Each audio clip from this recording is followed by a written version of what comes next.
څوک چې د جمعې په ورځ باندې دا وظیفه وکړي د مازدیګر لمانځه نه وروسته او د دې نه وروسته دعا وغواړي د الله تعالی نه،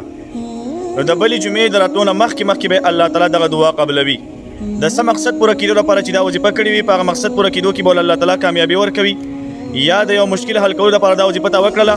نو د بلې جمعې د راتلو نه مخکې به الله تعالی ستا دغه مشکل حل کړي. د هغې نه مخکې به تاسو ماله د دې وظیفې شکرانه راکوئ. څنګه چې تاسو ډاکټر له لاړ شئ او ډاکټر ستاسو علاج وکړي د هغې شکرانه ستاسو نه اخلي، دغه شان ستاسو نه هم زه د دې وظیفې شکرانه اخلمه.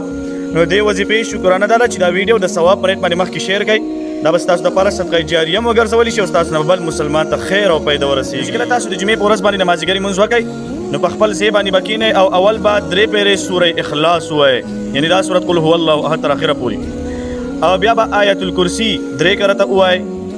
او بیا به د قرآن کریم دا آیت لا اله الا انت سبحانك انی كنت من الظالمین